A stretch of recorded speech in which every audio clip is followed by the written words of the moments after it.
शर्मा जी, कृष्णा पुनिया जी, मुकेश साइनी जी, सतीश शर्मा जी, मदन गोयल जी, सभा में विराजमान माताओं, पिताओं, भाइयों और बहनों, सबसे पहले मैं आप लोगों को धन्यवाद देता हूं कि इतनी बड़ा संख्या में आप लोगों ने यहाँ आया और हमारे युवा उम्मीदवार योगेश बैरागी को आप लोगों ने सब में मिलकर आशीर्वाद दिया।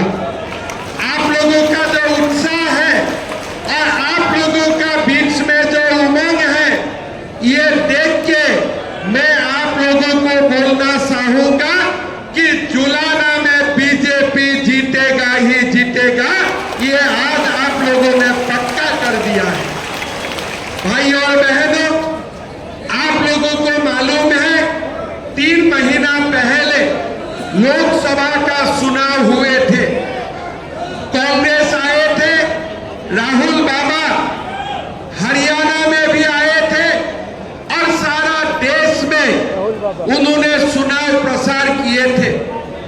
उन्होंने क्या बोला था चुनाव प्रचार में कि बीजेपी आएगा तो संविधान का हत्या हो जाएगा, बीजेपी आएगा आरक्षण खत्म हो जाएगा और बीजेपी आएगा तो हमारे जो भी संविधान का परंपरा है वो खत्म हो जाएगा।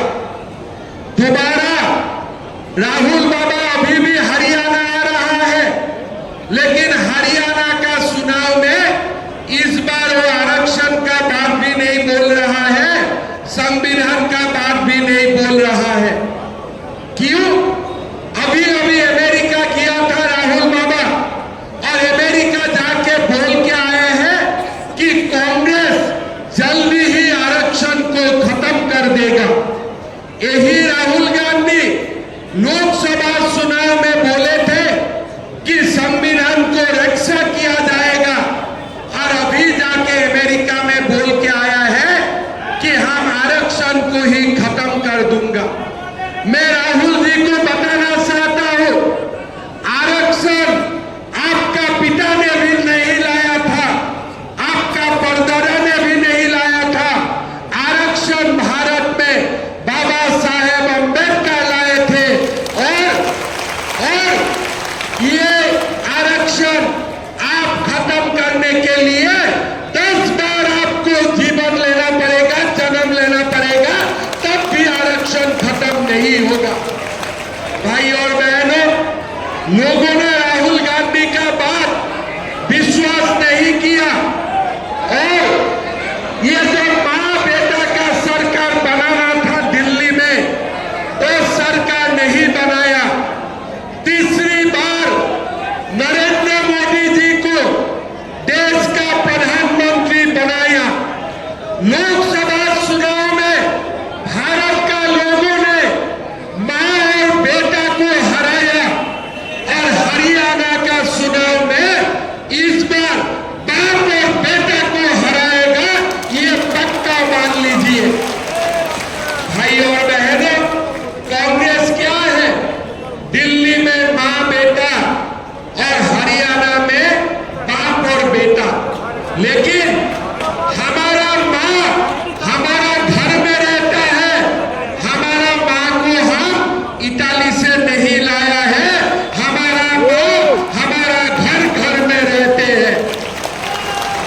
इसीलिए हम हमारा मां का सम्मान करेगा। लाडो लक्ष्मी से हम हमारा मां का सम्मान करेगा, यही बीजेपी का संकल्प है।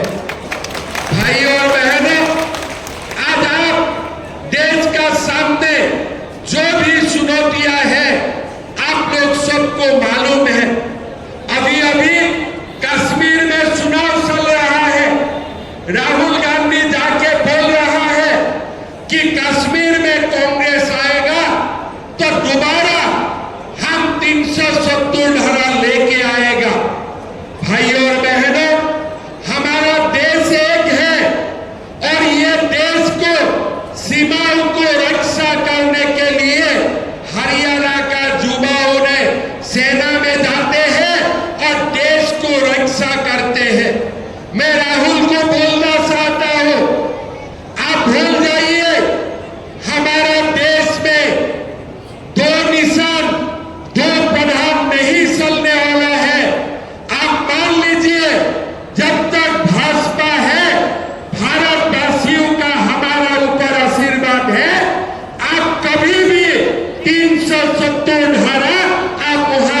नहीं ला पाएगा, ये आप सुन लीजिए। 2 लाख नौकरी दिया जाएगा तुरंत और 5 लाख युवाओं को बैंक से सहज लोन उपलब्ध करवा जाएगा। खिलाड़ी खड़ी है, 2 खिलाड़ी खड़ी है। योगेश तो हवा में घूमने वाला खिलाड़ी है। तो देश का नाम रोशन करेगा। अरे भाई, ये देश का लोगों को हवाई में लेके जाता है, सारे लोगों का जीवन उसका ऊपर होते हैं, फिर भी वो हवाई जहाज चलाते रहते हैं।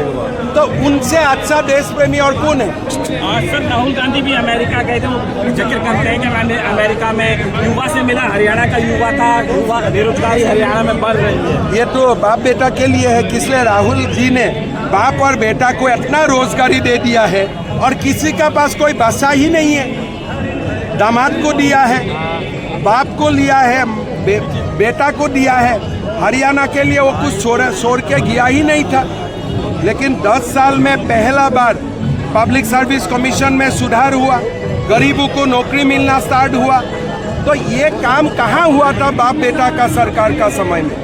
एसटीएफ बनाने की बात कर रहे हैं कि टैक्स को लेकर हम एसटीएफ बनाएंगे। देखिए, पहला तो मेरा ये निवेदन होगा, जब भी सीएम साहब शपथ लेगा, मैं फोन में इतना ही बोलूँगा कि जो लोग पाकिस्तान जिंदाबाद दिया था ना, वो लोग को वीडियो देख के पकड़िए और धक्का मार मार के जेल ढुकाइए।